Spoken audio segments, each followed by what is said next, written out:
మన గోదావరి ఇక్కడ అఖండ గోదావరిగా ఉంది.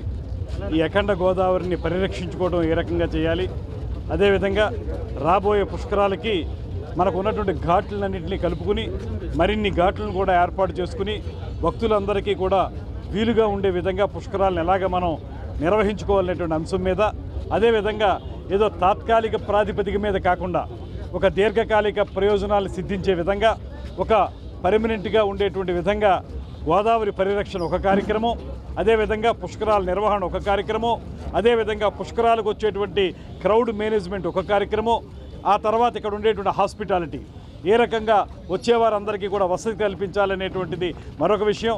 ఇలా చూసుకుంటే అన్నీ దీనికి సమకూరేటువంటి విధంగా ఒక దీర్ఘకాలిక ప్రణాళిక తయారు చేయడానికి వీలుగా ఇవాళ ఈ పుష్కరాల వరకు మాత్రమే పరిమితం కాకుండా పర్యాటకం కూడా అభివృద్ధి చెందే విధంగా ఒక దీర్ఘకాలిక ప్రణాళిక తయారు చేయడానికి ఇవాళ ఘాట్లన్నింటినీ కూడా సందర్శించడం జరిగింది. కేంద్ర మంత్రిగా ఉన్నటువంటి గతంలో ఉన్నటువంటి శ్రీమతి పురంధేశ్వరి గారు, మా సీనియర్ ఎమ్మెల్యే బుచ్చ చౌదరి గారు, వాసు గారు, నేను అందరం కలిసి ఈ కార్యక్రమాలన్నింటినీ పర్యవేక్షించాం.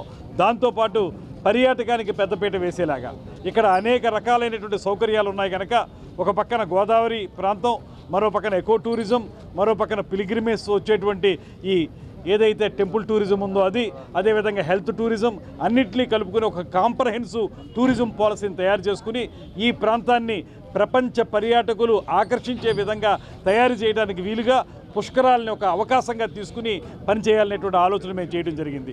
దాంట్లో భాగంగానే ఈ టూర్ జరిగింది. ఇది కేవలం తొలి పర్యటన మాత్రమే, ఒక ప్రిలిమినరీ డిస్కషన్స్ మాత్రమే జరిగాయి.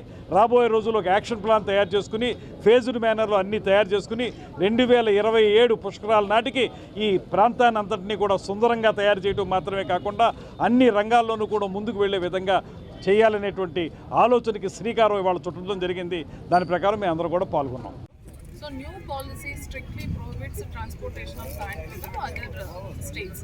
సో మనం చెక్ పోస్ట్లు ఏవైతే ఉన్నాయో అక్కడ అంతా కూడా స్ట్రిక్ట్ విజిలెన్స్ పెట్టడం జరుగుతుంది. పోలీస్ ద్వారా సీసీ సర్వేలెన్స్ కూడా తీసుకోవడం జరుగుతుంది. So only for the internal transport. అలానే అదర్ డిస్ట్రిక్ట్స్ కూడా మనం ఇవ్వాల్సి ఉంటుంది. స్పెషల్లీ వైజాగ్ లాంటి డిస్ట్రిక్ట్స్లో అక్కడ మనకి శాండ్ ప్రొడక్షన్ అనేది ఉండదు, ఎక్స్కవేషన్కి ఛాన్సెస్ లేవు కాబట్టి అలాంటి దానికి త్రూ కలెక్టర్ రిక్వెస్ట్ ద్వారా మనం పంపించడం అనేది జరుగుతుంది. మనం తీసిందన్నీ కూడా డీసిల్టేషన్ పాయింట్స్. ఇప్పుడున్న గైడ్ లైన్స్ ప్రకారం డీసిల్టేషన్ పాయింట్స్లో కూడా మన ఎన్వైర్న్మెంట్ క్లియరెన్స్ అనేది తీసుకోవాలి. ఈ రెస్పాన్సిబిలిటీ అంతా కూడా చీఫ్ ఇంజనీర్ ధవళేశ్వరికి అప్పచెప్పడం జరిగింది. సో వాళ్ళు ఇప్పుడు స్కౌట్ చేస్తున్నారు ఎక్కడెక్కడ ఏ పాయింట్స్ ఉన్నాయని. వన్స్ మనం ఐడెంటిఫికేషన్ కంప్లీట్ అయినాక డీటెయిల్డ్ ప్లాన్స్ మనం తయారు చేస్తూ డిపిఆర్ తయారు చేస్తూ ఎన్వైర్న్మెంట్ క్లియరెన్స్ తీసుకుంటాం. తీసుకున్న వెంటనే will call for tenders are expression of interest sportsmen societies invite చేస్తాం. సో అది కూడా మనం మ్యాక్సిమం ఒక 10 daysలో ఆ ప్రాసెస్ కంప్లీట్ చేయడం జరుగుతుంది. తర్వాత ఎవరు లైసెన్స్లు యాక్టివ్గా ఉన్నాయి, వారు ఎలైవ్ మెంబర్స్ అనే డేటా అంతా కూడా రివర్ కన్సర్వేటర్ దగ్గర ఉంది.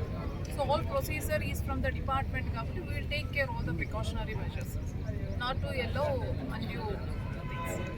మేడం గారు ఇప్పుడు ఒక రోజు